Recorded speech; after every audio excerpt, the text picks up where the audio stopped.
बिस्मिल्लाहिर्रहमानिर्रहीम। नाज़रीन, मैं हूं आपका मेज़बान Arsalan Taimuri crime bird info से। नाज़रीन, एक ऐसी क्राइम स्टोरी के साथ हाजिर हुआ हूं कि आप भी सुनेंगे तो आप भी कहेंगे कि किस किस्म के लोग बसते हैं इस शहर में कि जो 70-75 साल बुज़ुर्ग कि जिन्होंने सारी ज़िंदगी बाहर पैसा कमाने में और पाकिस्तान पैसा भेजने के अंदर लगा दी, और यहाँ पर 30-35 साल पहले उन्होंने वहाँ से पैसे कमा कर एक घर ख़रीदा शादबाग के इलाका में, कि जहाँ पर कुछ अरसा बाद इस बुज़ुर्ग शहरी कि जिनका नाम अबाद मीर है और वो कैनेडियन नेशनलिटी होल्डर हैं, और उनके भाई अलमास मीर के जिनकी बेटियां थीं, और उन्होंने कहा अपने भाई से कि आप ये घर मुझे किराए पर दे दें, मैं यहाँ पर परेशान होता हूँ। और अबाद मीर ने अपने भाई अलमास मीर को अरसा दराज ये घर किराए पर दे के रखा। गुज़िश्ता साल जब वो पाकिस्तान आए तो अलमास मीर जो उनके भाई हैं, उनके जो रिश्तेदार हैं, उनमें ये शान होटल वाला ज़ीशान भट्ट और हसन भट्ट शामिल हैं।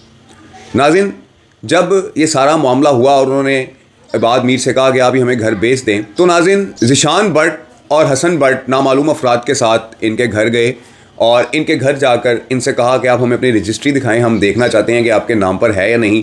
और जैसे ही अबाद मीर ने इनको ये रजिस्ट्री दी, ये ज़ीशान भट्ट और हसन भट्ट वगैरह असला के ज़ोर पर बदमाशी करते हुए वहाँ से ये रजिस्ट्री लेकर उनकी चले गए और बाद अज़ां इनसे बात की कि आपको 1,65,00,000 रुपया इस घर का दे दिया जाएगा, आप परेशान मत हों, आपको पैसे दे देंगे। नाज़रीन, ये प्रॉपर्टी कम से कम 3 करोड़ रुपए की है कि जिसकी रजिस्ट्री इस तरीके से छीन कर इन्होंने उस बुज़ुर्ग शहरी को, उस ओवरसीज़ शहरी अबाद मीर को इस नहज पर लेकर आए कि वो 1,65,00,000 रुपया भी इनसे ले ले। नाज़रीन, अब आगे क्या होता है, इस सारे वाक़े की मैं आपको दरख्वास्त भी पढ़ के सुनाता हूँ, लेकिन उससे पहले मैं आपको थोड़े से हक़ाइक़ बता दूँ ताकि किसी को कोई एतराज़ ना रहे। नाज़रीन, अलमास मीर की जो बेटी हैं वो कहती हैं अपने ताया से कि हम ये घर ख़रीद लेते हैं, हमारे पास कुछ पैसे हैं, हम आपको पैसे भेज देते हैं, आप ये घर हमारे नाम पर कर दें। नाज़रीन, अबाद मीर साहब अपनी ही भतीजी को, कोई एतराज़ नहीं था उन्हें घर देने में, सस्ता भी दे रहे थे, कोई एतराज़ नहीं था। उन्होंने कहा चलो मेरे बच्चों के पास ही चला जाएगा, हमारे बच्चों के पास ही ये घर चला जाएगा तो कोई बात नहीं। अब अलमास मीर की जो बेटी हैं वो पैसे भेजती हैं वहाँ से, और अलमास मीर वो पैसे लेकर ज़ीशान भट्ट और उसका जो भाई हसन भट्ट इसके होटल शान होटल वाले दफ्तर में चले जाते हैं और वहाँ पर जाकर पेमेंट करवाने की कोशिश करते हैं। नाज़रीन, ज़ीशान भट्ट वगैरह 1,65,00,000 रुपये में से सिर्फ 40 लाख रुपए इस बुज़ुर्ग को देते हैं। रजिस्ट्री अलमास मीर की बेटी के नाम पर हो जाती है और बाकी पैसे खा जाते हैं। और वो बुज़ुर्ग बार बार तकाजा करते हैं अपने भाई से कि मेरे पेमेंट दे दो, और वो अपनी भतीजी से कि मेरी बाकी पैसे तो दे दो, आपको मैंने सस्ता घर दे दिया, 1,65,00,000 का दे दिया था, जबकि ये 3 करोड़ का घर है। ये कहते हैं कि हमने तो सारे पैसे ज़ीशान भट्ट और हसन भट्ट को दे दिए हैं आपकी प्रॉपर्टी के, वो आपको आगे पैसे नहीं दे रहे, अब हमारा क्या मसला है। नाज़रीन, ये किया गया है इस बुज़ुर्ग शहरी के साथ। उसके बाद ये बुज़ुर्ग शहरी न जाने शहर के किन किन अफराद के पास गया और बड़ी मुश्किल के साथ मज़ीद 25 लाख मिला, यानी कि टोटल 1,65,00,000 का 65 लाख रुपया इस बुज़ुर्ग के पास आया। एक दफ़ा 25 लाख आया और एक दफ़ा 40 लाख आया। बाकी रकम जो तकरीबन 90 लाख 1 करोड़ रुपया बनती है, ये ज़ीशान भट्ट और हसन भट्ट के पास है। नाज़रीन, इस ओवरसीज़ शहरी ने इन अफराद के ख़िलाफ़ ओवरसीज़ कमीशन में एक एप्लीकेशन दी है, DIG ऑपरेशन लाहौर फैसल कामरान को एक एप्लीकेशन दी है, और मुख्तलिफ इदारों में इन अफराद के खिलाफ एप्लीकेशन मूव हुई है। जो ओवरसीज़ कमीशन में एप्लीकेशन इन अफराद के खिलाफ दी गई है, पहले वो एप्लीकेशन पढ़ते हैं, उसके बाद मैं आपको मज़ीद तफसीलात से आगाह करता हूँ कि शान भट्ट और हसन भट्ट का जो बैकग्राउंड है, जो माजी है, ये क्या है, ये कौन लोग हैं, ये किस तरीके से ऐसे किसी भी शहरी के पैसे खा सकते हैं और उसके बाद उसको धमकियां लगा सकते हैं कि तुम्हें मरवा देंगे, तुम्हें कत्ल करवा देंगे, तुम्हारी आखिरी उम्र है, ये ना हो कि तुम्हारा करोड़ रुपया भी जाए और तुम्हारी जान भी जाए। इस किस्म की बातें नाज़रीन उस शहरी के साथ कर चुके हैं, जिस पर तंग आगे उस शहरी ने DIG ऑपरेशन फैसल कामरान के साथ रब्ता किया है। नाज़रीन, सबसे पहले इस शहरी की एप्लीकेशन पढ़ते हैं कि वो इन अफराद के बारे में कहता क्या है।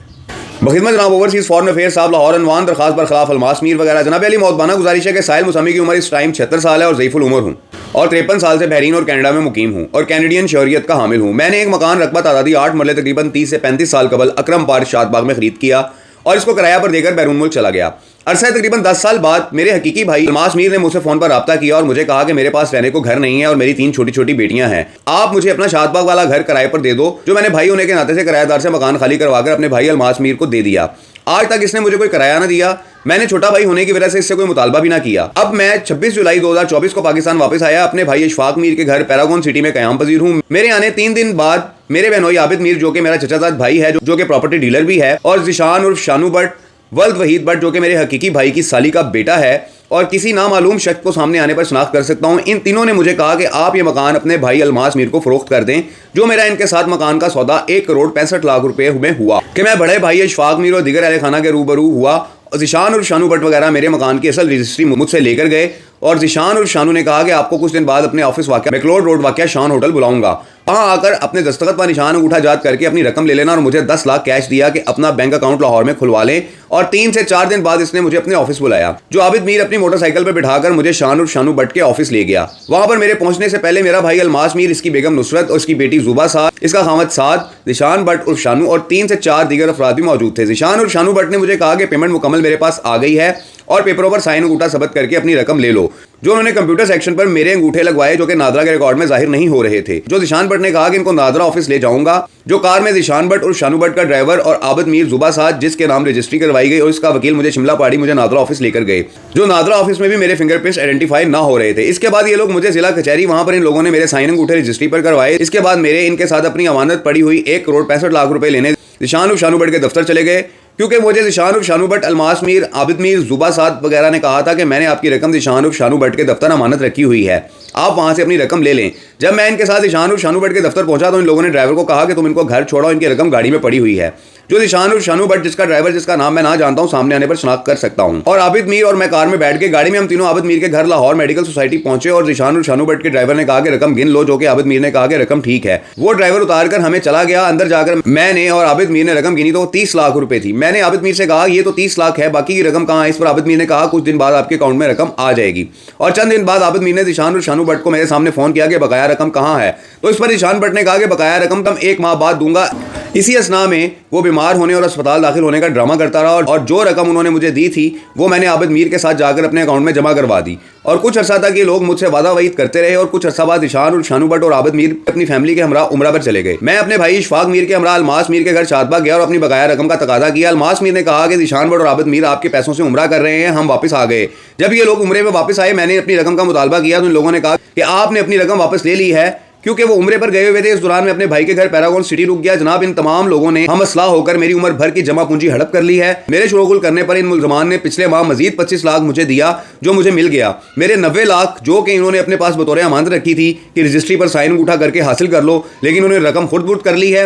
और मैं एक ज़ईफुल उम्र शख्स हूँ और ओवरसीज़ पाकिस्तानी हूँ। जो रकम इसने मुझे दी थी मैंने अपने बच्चों को वेस्टर्न यूनियन के जरिए अरसाल कर दी है और अब मेरे पास पाकिस्तान में रहने के लिए कोई ज़ाती घर है और ना ही मेरे पास कोई पैसा है। इन लोगों ने मेरे साथ सख्त ज्यादती की है। जनाब, ज़ीशान और शानू भट्ट और इसके 2 भाई ये बहुत बड़े कब्जा ग्रुप और जालिम इंसान हैं। इन्होंने कुछ अर्सा पहले जेल में कैद रहकर एक औरत को कत्ल भी करवाया है। जनाब, इन गुंडानुमा लोगों से मुझे जान का खतरा है और मुझे या मेरी फैमिली में से किसी को भी कुछ हुआ तो इसके जिम्मेदार सिर्फ और सिर्फ ये तीनों भाई होंगे। जनाब, मेरे साथ सख्त ज्यादती हुई है। इनके खिलाफ सख्त से सख्त कानूनी कार्रवाई करके जल्द से जल्द मेरी रकम वापस दिलवाई जाए और इनको सख्त से सख्त सजा दिलवाई जाए। मैं आपके लिए ताहयात दुआ गो रहूँगा। आपकी यहाँ नवाजिश होगी। अल अर्ज़ आबाद मीर वल्द मोहम्मद हयात मीर। जी नाज़रीन, ये दरख्वास्त दी है ये बुजुर्ग जो 70-75 साल बुजुर्ग है आबाद मीर साहब, जिनके साथ शान होटल वालों ने फ्रॉड कर लिया है। अपना घर अपने भाई को बेचा, भाई ने पेमेंट शान होटल वालों को दी रिश्तेदारी की बिना पर, एतमाद की बिना पर कि वहाँ उसके दफ्तर में बैठकर पेमेंट करवा देंगे, हमारे नाम पर रजिस्ट्री हो जाएगी। लेकिन नाज़रीन, ये ज़ीशान भट्ट, हसन भट्ट और आबिद मीर ये तीनों मिल के इस बुजुर्ग की सारी रकम खुर्द बुर्द कर गए और अब उसको रकम नहीं दे रहे। और ये बुजुर्ग कभी ओवरसीज़ कमीशन के अंदर, कभी DIG ऑपरेशन की खुली कचहरी के अंदर, तो कभी कहीं ख्वार हो रहे हैं। लेकिन ये बदमाश नुमा अफराद कि जो शान होटल के मालिक हैं, इनके वालिद वहीद भट्ट थे। पहले इनके इसले का काम था, फिर उन्होंने होटल बनाया, फिर इनके वालिद ने सूद का भी कारोबार किया। और नाज़रीन, ये फैमिली कत्लो गारत में भी कदम रखती है।